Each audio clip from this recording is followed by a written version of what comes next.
In our daily life, we are separating many substances.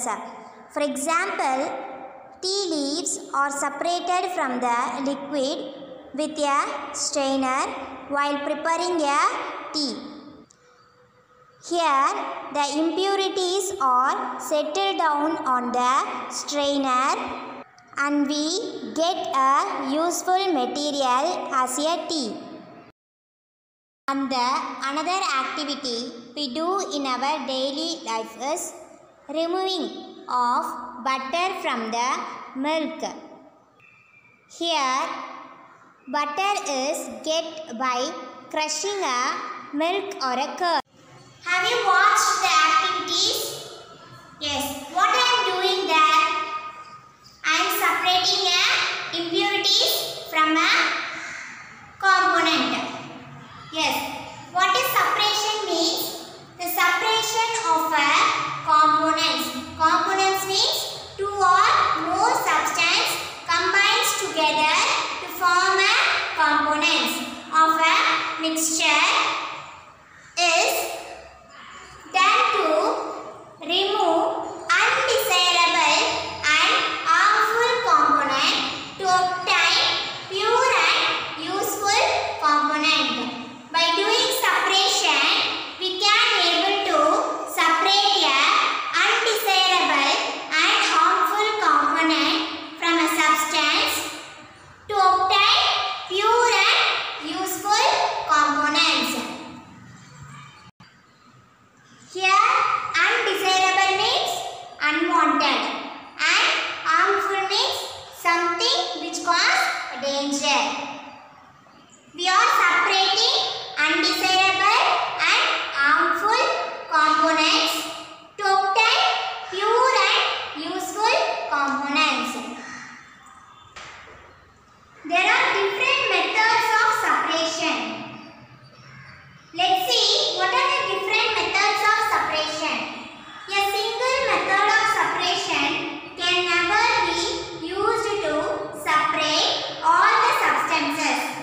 We need to use a number of separation techniques to serve our purpose. Separation can be done in two methods.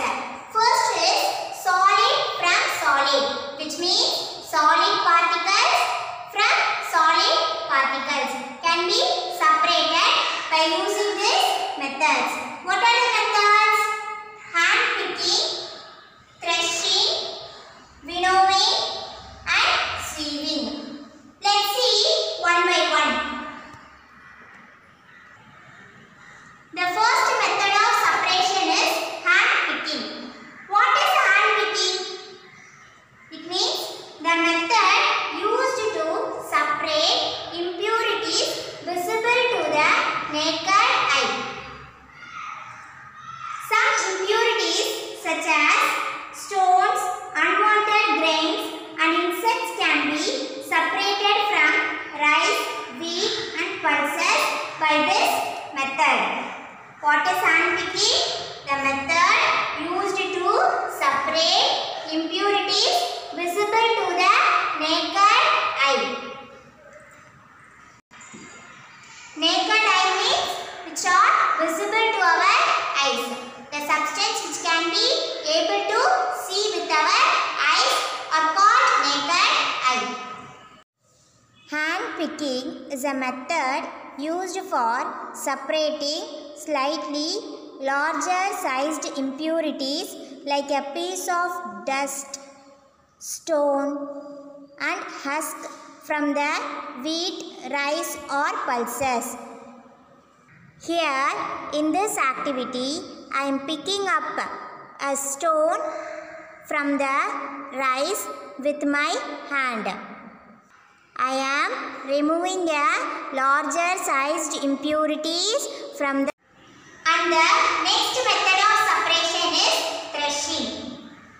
After the wheat or rice crop is harvested, the grains have to be separated.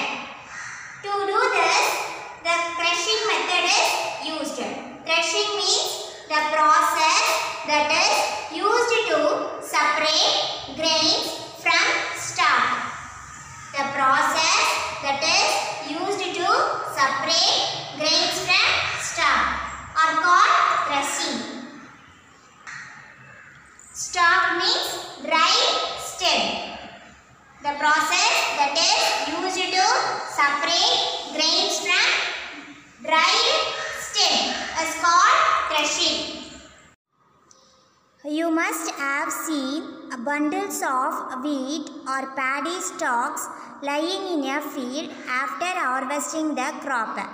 The stalks are dried in the sun before the grains is separated from them. After this, you can able to see the man is striking the stalks on a land to remove the grains from the stalks. Threshing means the process used to separate grains from the stalks. The process used to separate grains from the stalks is called as a threshing. Threshing can be done manually and also with the help of bullocks. Machines are also used to thresh large quantities of grains. And the next method of separation is winnowing. Winnowing is a method of separating lighter particles from the heavier particles with the help of wind. This method is widely used by the farmers for separating husk or chaff from the grains. Winnowing is a method of separating lighter particles from the heavier particles with the help of wind. If you can able to see a woman removing a husk from the grains, yes, winnowing means the process used to separate heavier or lighter components of a mixture by the wind or by blowing air. And the next method of separation is sieving.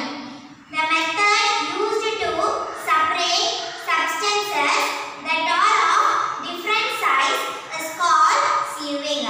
In this method, sieve is used.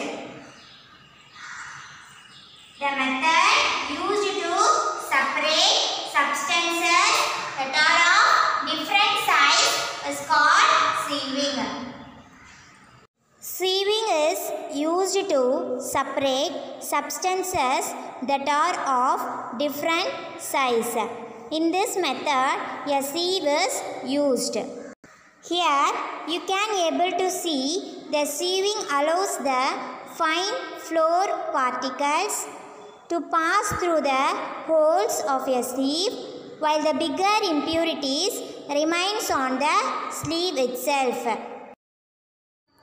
You may have also noticed similar sieves being used at construction sites to separate pebbles and stones from the sand. Okay students, in today's